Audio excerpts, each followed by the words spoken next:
I'm not even sure when things started going wrong, which is probably the scariest part. We've been married 7 years, no kids yet, the kind of life that looks stable from the outside. Same routines, same jokes, same couch spots at night.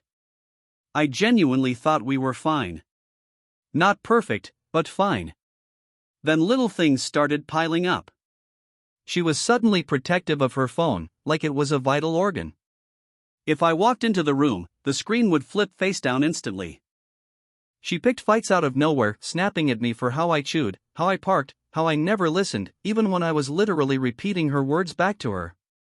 Every disagreement somehow ended with me apologizing, even when I didn't understand what I'd done wrong.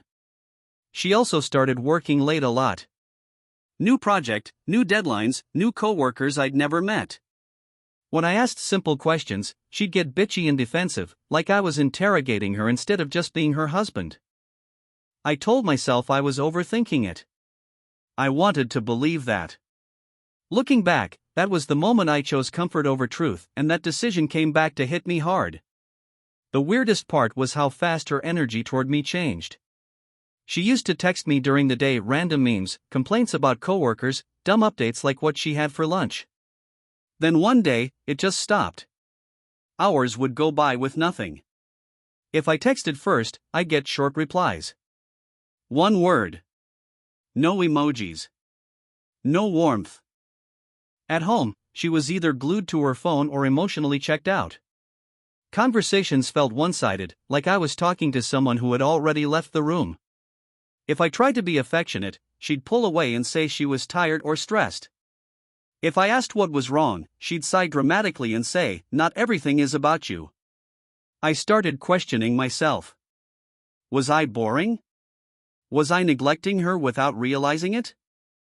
I replayed arguments in my head at night, trying to figure out how I'd become the villain in her story. Meanwhile, she started dressing differently, suddenly caring a lot about outfits for quick errands and wearing perfume she hadn't touched in years. Something felt off, but there was still no smoking gun. Just this constant, gnawing feeling that I was slowly being replaced, even while sleeping next to her.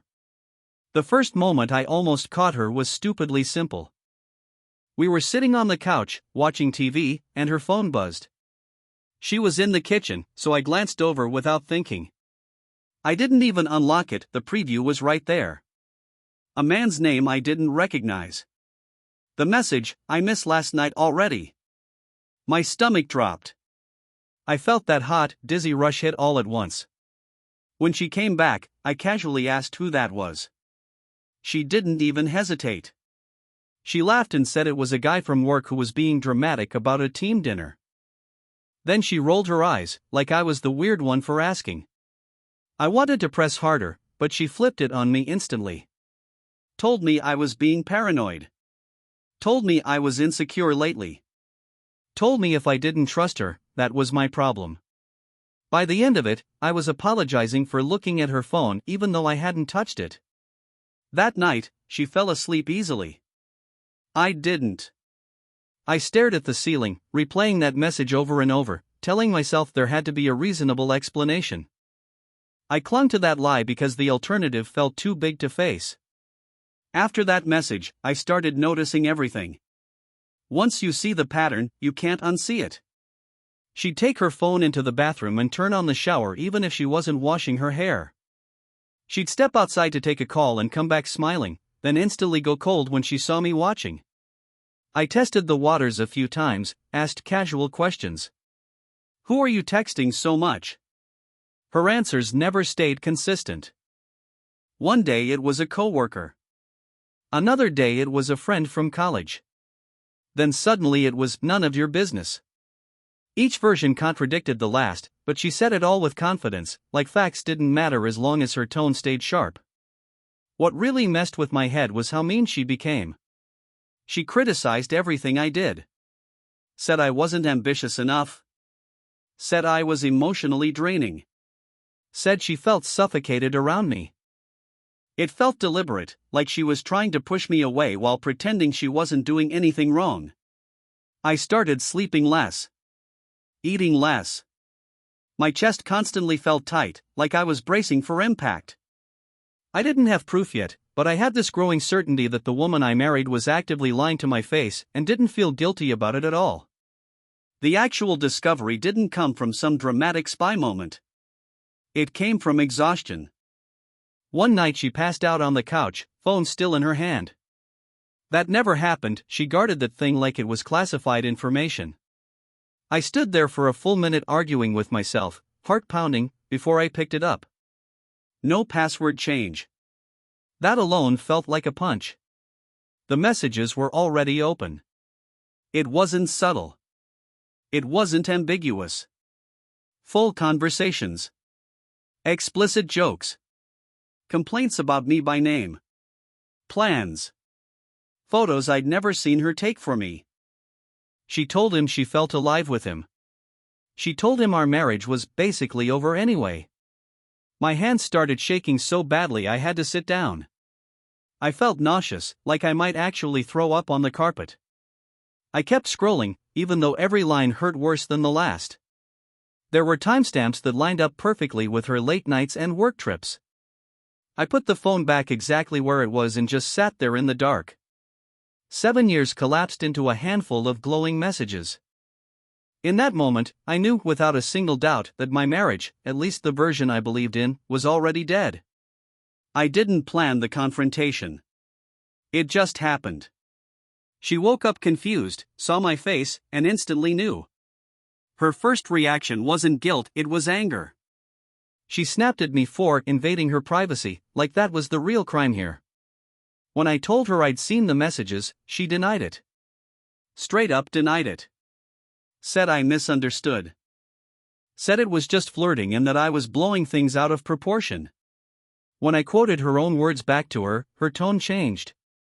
Cold. Defensive. Sharp. Then the excuses started flying. She said she'd been lonely. Said I wasn't emotionally present. Said the affair just happened and that it didn't mean anything. Somehow, within 10 minutes, the conversation turned into a list of my failures as a husband. I asked her if she loved him. She laughed and said I was being dramatic. I asked if she slept with him. She avoided the question completely. That silence said more than any confession could have. By the end, I was shaking with rage and disbelief, and she was annoyed like this was an inconvenience, not the destruction of our life together. After the yelling stopped, the house went unnaturally quiet. No apologies. No tears. She grabbed a blanket and slept in the guest room like this was just another argument she wanted space from. I stayed on the couch, staring at the wall, feeling completely hollow. That's when it really hit me. Not the anger that came earlier. This was something heavier. The realization that the person I trusted most didn't just betray me, she rewrote reality to protect herself. All those weeks I felt crazy? That wasn't an accident. She let me doubt my own sanity while she lived a double life. I replayed everything in my head. The insults. The distance. The way she'd look at me with contempt. It all made sense now. She wasn't stressed. She wasn't confused. She was gone already, and I was the inconvenience she hadn't figured out how to discard yet. That night, I didn't sleep at all. I just kept thinking the same thing over and over. How long has she been lying to me without flinching? The next morning, she acted like nothing had happened. Made coffee. Scrolled her phone. Asked me if I'd moved her charger. That casual normalcy almost broke me more than the messages did. I finally asked her, calmly this time, to just tell me the truth. All of it. She gave me pieces. Never the full picture. Every answer felt measured, strategic. Yes, she'd been seeing him for a while, but not that long. Yes, they'd met outside of work, but it wasn't serious. Yes, they'd slept together, but only a few times. Each confession came only after I asked the exact right question, and even then, I could tell she was minimizing. When I pointed out inconsistencies, she got bitchy again. Said I was obsessed and trying to punish her. She accused me of wanting details just to hurt myself. The irony almost made me laugh. She lied so smoothly that I realized this wasn't her first time lying to me, it was just the first time I'd caught her. By the end of the conversation, I knew one thing for sure: whatever she admitted to was only the tip of the iceberg. And that realization crushed any remaining hope I had that honesty might somehow save us. Up until then, I'd been operating on shock and disbelief. That day, the anger finally arrived. Not explosive, screaming anger, but this cold, steady rage that sat in my chest and refused to leave. I realized she wasn't sorry for cheating. She was sorry she got caught and had to deal with consequences. Every time I thought about the way she'd smiled at her phone, the way she'd torn me down to justify what she was doing, something inside me snapped. I stopped trying to understand her. I stopped trying to fix the conversation. I saw her clearly for the first time, and I didn't like what I saw. I confronted her again, this time with boundaries. Told her the lying was over. Told her I deserved the full truth or nothing at all. She rolled her eyes and said I was being controlling. That was the moment I understood how deep the manipulation ran. In her version of reality, I was still the problem. That night, instead of crying, I packed a bag. Not to leave yet, but because I needed to know I could. And for the first time since all this started, I felt a small sense of control come back. Once the anger burned itself out, what was left was grief. Heavy, suffocating grief. I'd lost more than a marriage, I'd lost the future I thought I was building.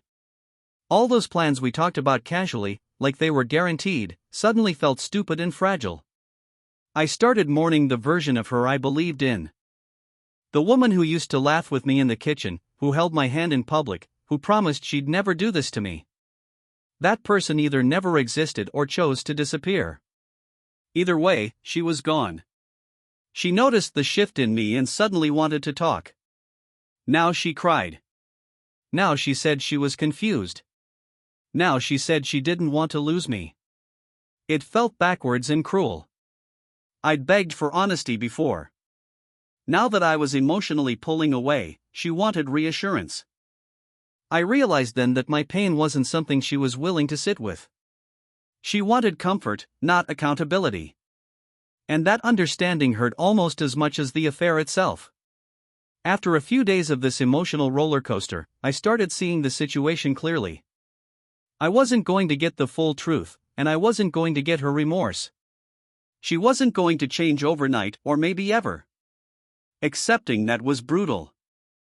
I began making mental lists: what I needed, what I could no longer tolerate, what boundaries I had to enforce. I realized I couldn't keep pretending that normal was possible here. Every interaction felt like walking on glass: one wrong step, one casual comment, and I'd be reminded of the betrayal all over again. I started leaning on friends and a few confidants I trusted. Talking to them made me realize something important: the affair didn't define me. It didn't erase the years of effort I'd put into our marriage, the love I'd given. It only defined her choices. That small shift in perspective was painful, but necessary. For the first time, I felt a faint spark of clarity amid the mess. I knew a decision was coming soon. Stay and try to fix what might be broken beyond repair, or leave and reclaim my life. The weight of that choice hung over me like a storm cloud I couldn't shake. A week after the discovery, I reached a breaking point. I caught her laughing at something on her phone, her secret smile, and it was like a physical punch. That was it. I realized I couldn't live like this, constantly guessing, doubting, and hurting while she continued as if nothing had changed. I told her flatly that I needed space. No debates. No excuses. She tried to guilt me, saying I was overreacting, that she was still me, that I was throwing away everything. I didn't argue. I just packed a few things and went to a friend's place. Being away from her gave me perspective. I wasn't reacting anymore, I was observing. And I realized the marriage wasn't just broken, it was toxic in a way I couldn't ignore. The love I had for her didn't vanish, but it couldn't survive the lies and the manipulation. That was the first moment I felt a quiet, resolute strength inside myself. I could survive this. I would survive this. For the first time, I started imagining a life beyond her betrayal, a life where I mattered more than her lies. After days of thinking, weighing, and wrestling with my own emotions, I made the decision. I couldn't stay, not while she was unrepentant, not while trust had been obliterated, not while my self-respect was eroding. I told her clearly, I needed a separation. She reacted exactly as I expected, bitchy, defensive, manipulative. She accused me of being selfish, cruel, dramatic. Tried to turn the whole thing around, like I was the one destroying our marriage. But this time, I didn't argue. I didn't beg. I didn't try to reason with someone who had already shown they didn't care. I arranged logistics, started dividing what needed dividing, and set boundaries. I stopped checking her phone. I stopped waiting for apologies. I started focusing on myself, sleeping, eating, walking, even crying when I needed to. Each small act of self-preservation felt revolutionary. It wasn't about revenge. It wasn't about making her pay. It was about reclaiming my life, even if it meant leaving behind the love I once thought was forever. I realized that sometimes the hardest choice is the one that saves your own soul. The first weeks alone were surreal. The apartment felt empty, almost alien. Every corner reminded me of her, of what had been lost. But slowly, I started reclaiming the space and myself. I bought a new journal, started running again, even tackled projects around the house I'd been putting off for years. Small victories, but they felt enormous. I allowed myself to feel everything: anger, sadness, betrayal, and eventually, a cautious relief. Talking to friends, therapy, even journaling helped me untangle the mess inside my head. I realized the betrayal wasn't just about her actions, it was about the way I'd ignored my instincts, the way I'd let excuses cloud the truth for so long. Gradually, I began to see life as something I could rebuild, piece by piece. It wasn't about forgetting her, or even forgiving her, not yet. It was about learning to trust myself again, about understanding that I deserved honesty, respect, and love that didn't come with a side of deceit.